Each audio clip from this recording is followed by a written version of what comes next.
Well, the smoke and mirrors, and now the dust is settling after the midterm elections in the United States. There are takeouts from this, important takeouts that the world cannot ignore, and neither can the key players. We know that Joe Biden has proven to be a bumbling, inept and weak leader of a once most powerful nation. Biden's America has never been weaker, and even in the shadows of a partial victory in these midterms, he couldn't help but remind all sides of politics that his presidency is a bumbling wreck.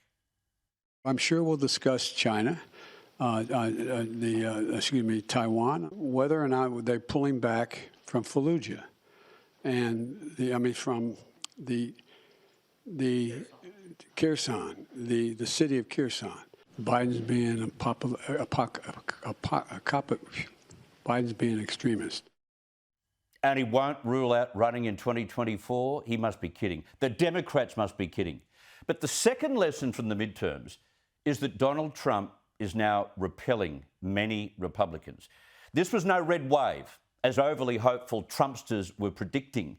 In fact, despite winning the race for supremacy in the lower house, which often does not lead to presidency, by the way, the Republicans suffered a devastating series of setbacks. Again, the polls got it wrong, but that's a debate for another day. The party's greatest defeats came from the Trump-backed candidates, those who replicated his style, his swagger, the slogans.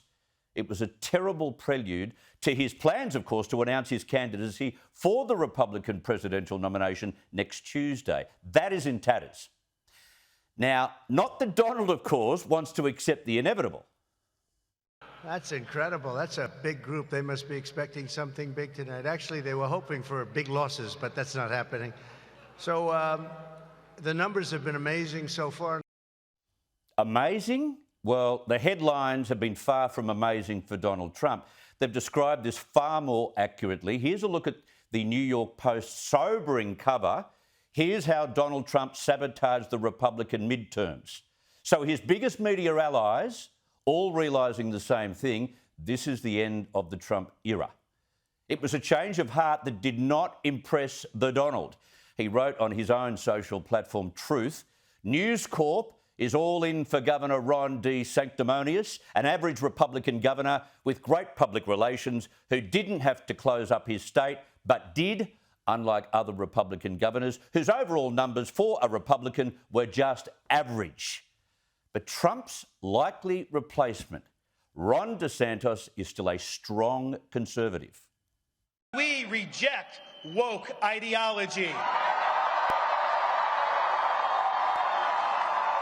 We fight the woke in the legislature. We fight the woke in the schools. We fight the woke in the corporations. We will never, ever surrender to the woke mob.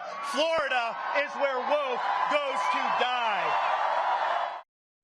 Now, it's hard to imagine a further fading Joe Biden beating anyone in 2024, but the midterms have clearly shown that Trump would find victory over Biden beyond him.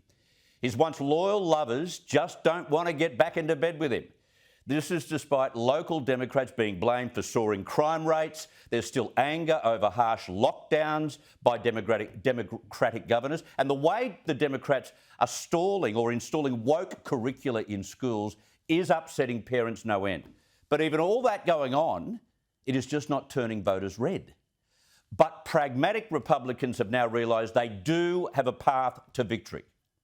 Florida was a refuge of sanity when the world went mad. We stood as a citadel of freedom for people across this country and indeed across the world.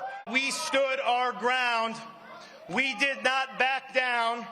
We had the conviction to guide us, and we had the courage to lead.